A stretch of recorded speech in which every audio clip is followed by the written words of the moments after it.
Hey guys, welcome back to the channel. My name is Daniel from Woodworking with Dash, and today I'm going to make this great box out of blackwood and hew and pine, the timbers of Tasmania, guys. So come on a journey and we'll make this box right now. Look at that blackwood, guys. Doesn't it just pop? Same with the hew and pine. Getting some timber out of my timber shed now. I've got about 38 different species in there, I think. I love it. Today we're going to make the box out of blackwood, a Tasmanian timber, and another Tasmanian timber called hew and pine. Smells so sweet, the hew and pine. Okay guys, let's go. Okay, just cutting the blackwood roughly the size now and then cross cut saw. And ripping it roughly to length on the table saw. There it goes.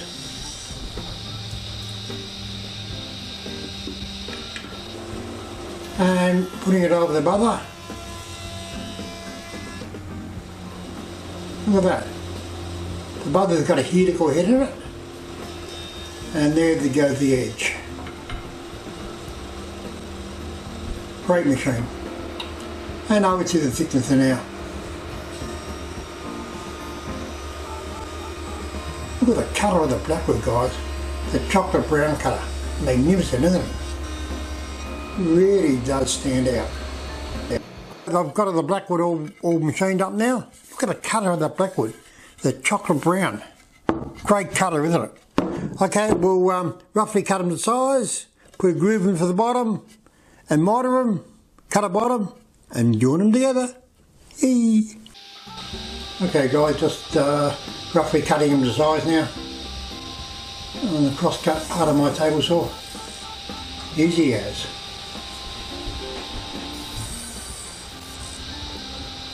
And putting the groove in for the bottom and testing it on the plywood to see if it actually fits the ply. You don't want it too tight. It just needs a little bit more then. There you go. Do it again.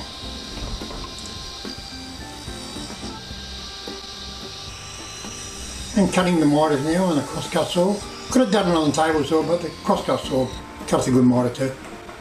And using the masking tape method to put the box together, gluing it up now. I do, and go with the bottom. See, a bit tight. That's good. And the first end.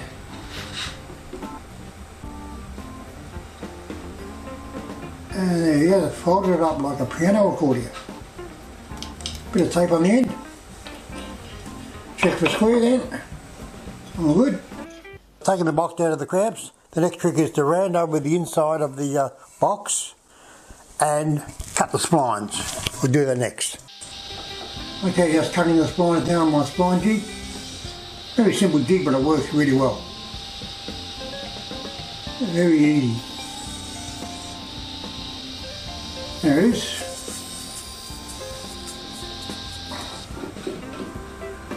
And cutting the splines off with the tenon saw. I've got the spline cut in the box now. I've rounded over the inside edge. And now we have to cut it on an angle. So we'll cut the two angles, one at 15 degrees and one at, I think it's about 20 to 22 degrees, I think. And this is the hew and pine for the top. And after we cut the angles, we'll sand it up. And then we can fit the hew and pine. Okay, just cutting the angle now. I've got to stop on my fence. So I just set everything up to the stop. And it cuts the same angle all the time. There you go. I do it in about 3 passes cutting the angle. So you don't want to stress the saw out. Oh, and there we go, the final pass. And now sanding it all up on the sander, just to give it a very tactile sort of feel to it. Rounding it all over. I've got the box all cut on the angles now and sanded up roughly. Look at that shape, isn't that great? Very, very tactile, as I like to say. Very tactile. The trick is to cut the lid. Okay, just cutting the lid now roughly to shape. Just cutting the live edge off it. and ripping it parallel.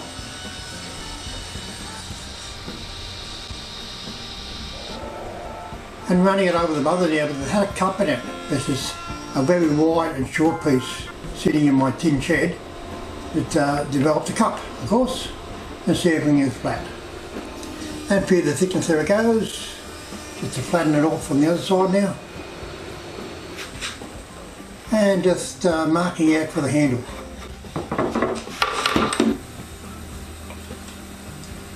I'm going to cut it rough on the bandsaw.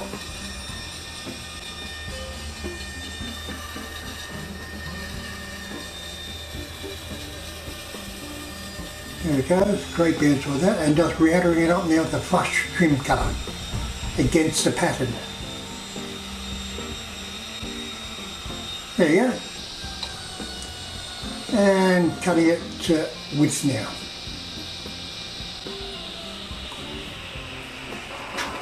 And checking to see if it all fits. You got to do this so many times to make sure everything's right. And need a little bit of budding on the back edge, so over the bother I go. And see if it fits again. I've got the lid cut and fitted now. I've got a couple of packets on the inside of the box to hold it up.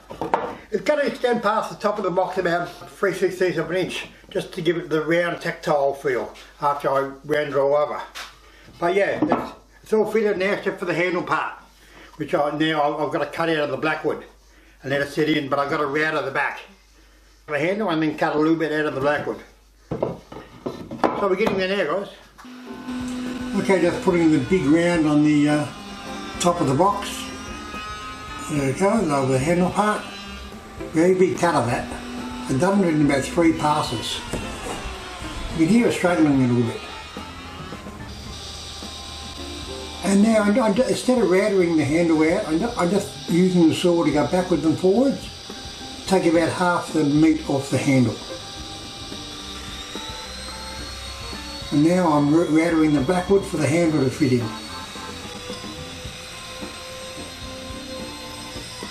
Oops! There I go, I stuffed it. Okay, it is what it is. I made a mistake here. I blew the top of the box out with the router, so it all splintered. So what I've done, I've made it longer, and I'm gonna incorporate that into the box. So now I'm gonna have 2 little wings on the on each side of the lid of a different timber. If you make a mistake, just incorporate it into your project, and it'll all work out fine. Always does. Okay, guys, we'll stand the box and the lid up now, and then we can hinge it, and then we can do the wings on the front of the box here. Cool. Okay, just drilling now for the pin hinge, which I use screws for it.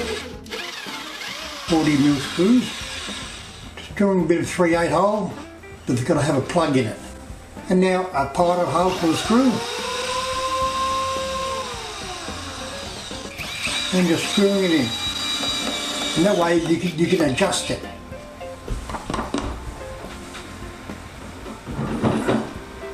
But yeah, that works good then. Look at that. Perfect. I've got the lid hinge now. Look at that, easy as. Now I've got to fix up my stuff up. I've got to make a piece each side of the handle as a highlight for the handle. So you see, when you make a mistake, you make a highlight of it. Yay! Okay, just sanding up the little bits of product now to fit in. Here they go. Perfecto. Now ripping down the jarrah for the trays for the internals.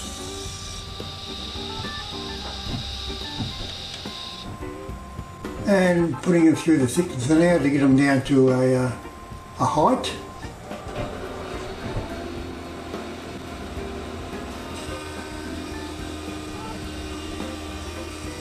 There they go.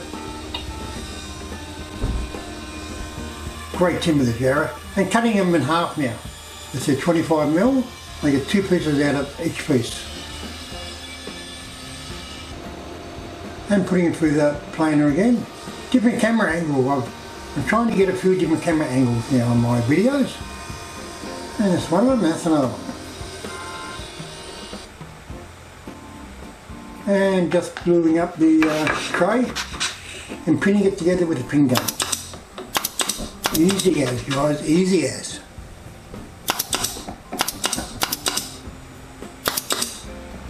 There it goes. And spraying it up now. Look at that blackwood. Look how it comes up. Same with the jarrah. It's all finished. The blackwood and hue and pine box. Look at that hue and pine. It just sparkles. With the jarrah and black tray to hold all your jewellery, and two little Paduke wings on the front edge. Just set this box off perfectly. I think it's one of my favourite boxes, guys. Look at that. Come on, great. It actually makes it, you know the word I'm going to use in a minute. But look at the blackwood, guys. Look at the blackwood and the hue and pine. The timbers of Tasmania again. This box just, I'm going to say it pops. It really does pop. I'm sick of saying pop, but what else can I say? Okay guys, the Houses of Carlton jewellery box. Modelled on 3 houses that you see behind me. Great Victorian houses. The jewellery box got 6 little drawers and 3 double drawers. So come on a journey and we'll make this box right now, guys. Look at that, guys. Magnificent, aren't they? The houses and the box. Hey guys, welcome back. I'm Daniel from Woodworking with Dash, and today we're going to make the Houses of Carlton. Great looking box. Made of 4 different timbers. We have jarrah, PG mahogany, pine and blackwood with an Australian beech roof. Look at that, guys. I'm not going to say pop, I'm going to save that to the end of the video. 6 little drawers and 3 double drawers.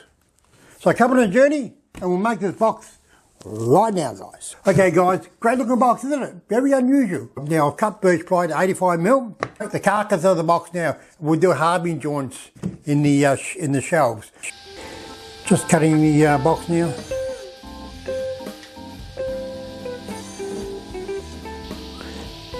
And doing the halving joints.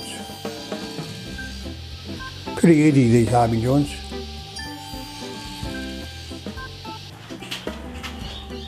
And taking him over to the bench. I've got all the substrate cut now, got the carcass cut, done the halving joints, and it's all ready to be glued and nailed together. Nailing the carcass together. Got the substrate all done now, got the back on it, so it's a nice solid box now.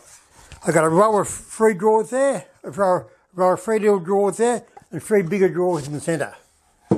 So that should look good. And I got to make the drawers out of Ockham, 25mm Ockham. I'll cut it down the gut, 2 sides out of each one. It's a nice light material to make the drawers out of. Then we can decide what timbers we're going to have for the fronts. It's all about doing the substrate first, and once you get a substrate made, you can do anything. You can make drawers, you can glue to it, screw to it, whatever you like, because it's the solid core to make the box out of. So you can do anything you like to this now. So that's why I like making substrates. Just ripping the drawers now. And cutting them down the guts on the bandsaw.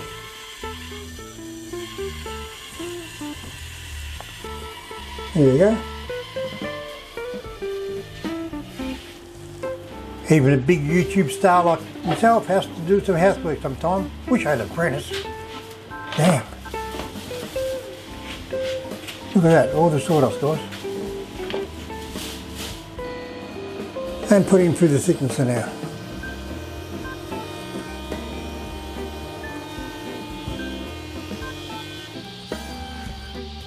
Doing the groove for the bottom.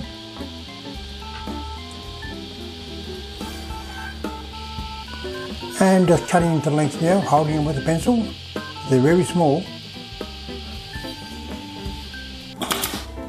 And using my new battery operated compressor to put the drawers together. Works great.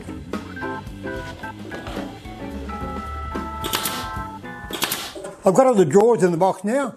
Very small drawers, but it's a very small and unusual box.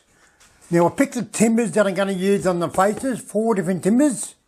Going to use clear pine, Fijian mahogany. And that's a nice orange timber.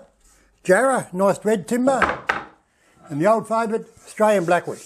So they're the 4 timbers that we're going to be using on the box. So I'll machine them up now. So we need a front and a back, the drawers in the front, and a back panel for each species. Just putting them over the bother now. There goes the blackwood.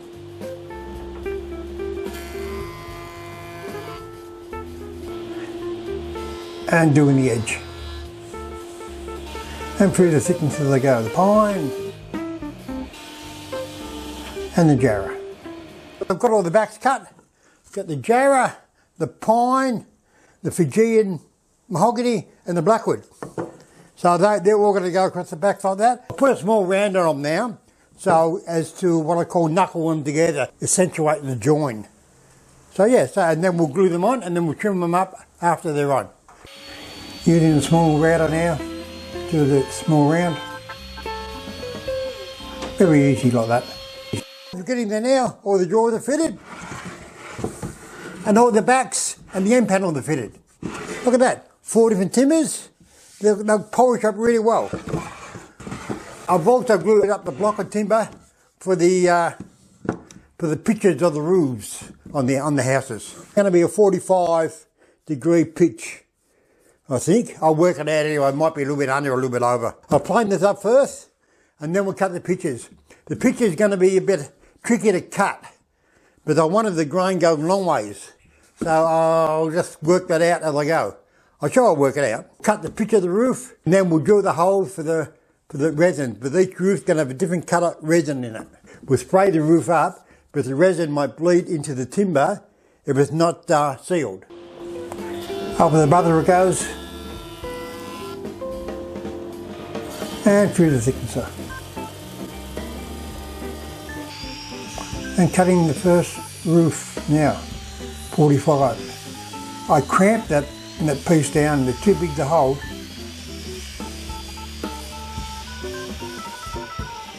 There you go, see the cramp at the back?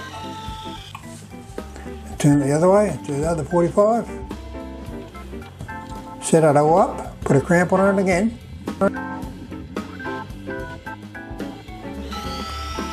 And now I'm cutting it all, and you notice when I go through, I stop. I don't move the blade until it's completely stopped. And drilling for the resin now, drilling the holes for the resin.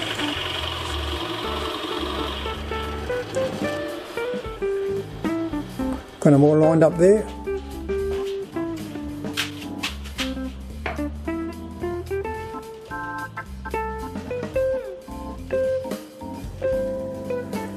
There goes the blue resin.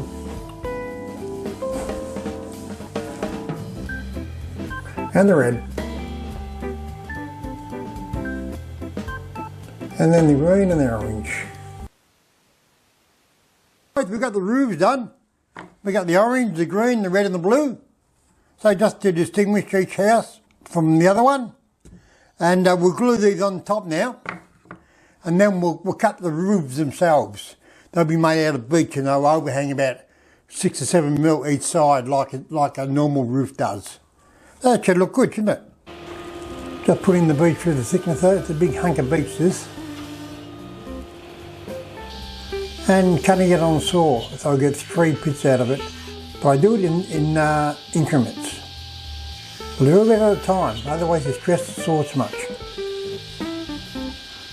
And this is the last cut now. Push it through with the push stick. The blade's up high now, so be careful. And watch what I do with my arms when I finish this cut.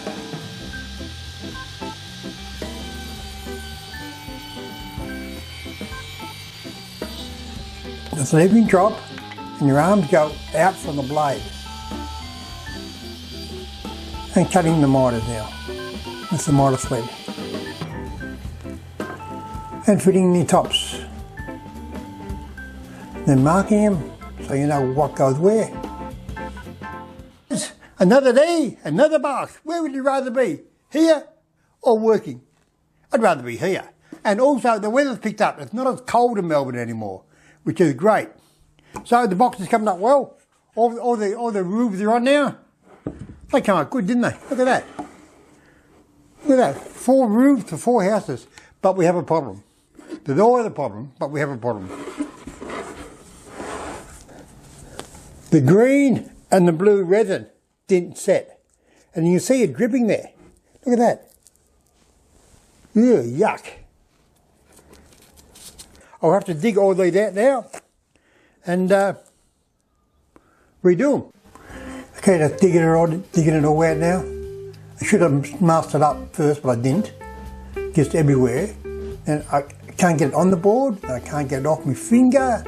And then I got to put it back on the chisel. And then I can't get it off the chisel.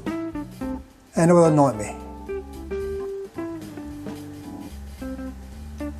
Digging more out now.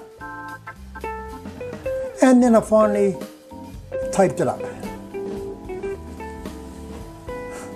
Should have done that in the first place. Now digging the blue out. That blue was hard to get out. It was setting, but it would have taken bloody months to set. But look at that. It's like taffy. Oh, yeah. It's a pretty nightmare to get out. A little bit at a time.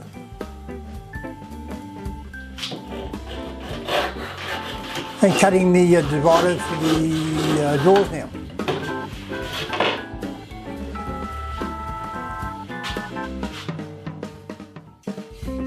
And fitting the door fronts.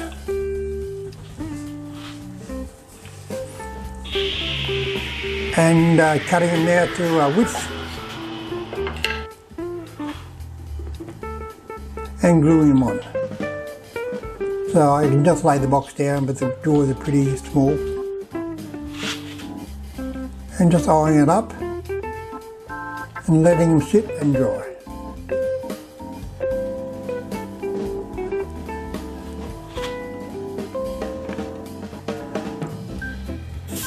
And spraying it up now.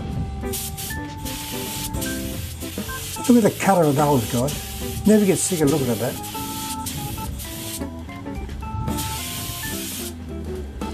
All finished. The boxes of Carlton, the houses of Carlton. Guys, look at that. We're all finished. The houses of Carlton. Come up. I'm not going to say the word yet, but I'm going to say it. It come up great. And it pops. You know it, I know it. The houses of Carlton, guys, look at that. Great looking box. Thanks for joining me this week. Please subscribe and ring the bell and join me again next time where we will be making another box. Go guys.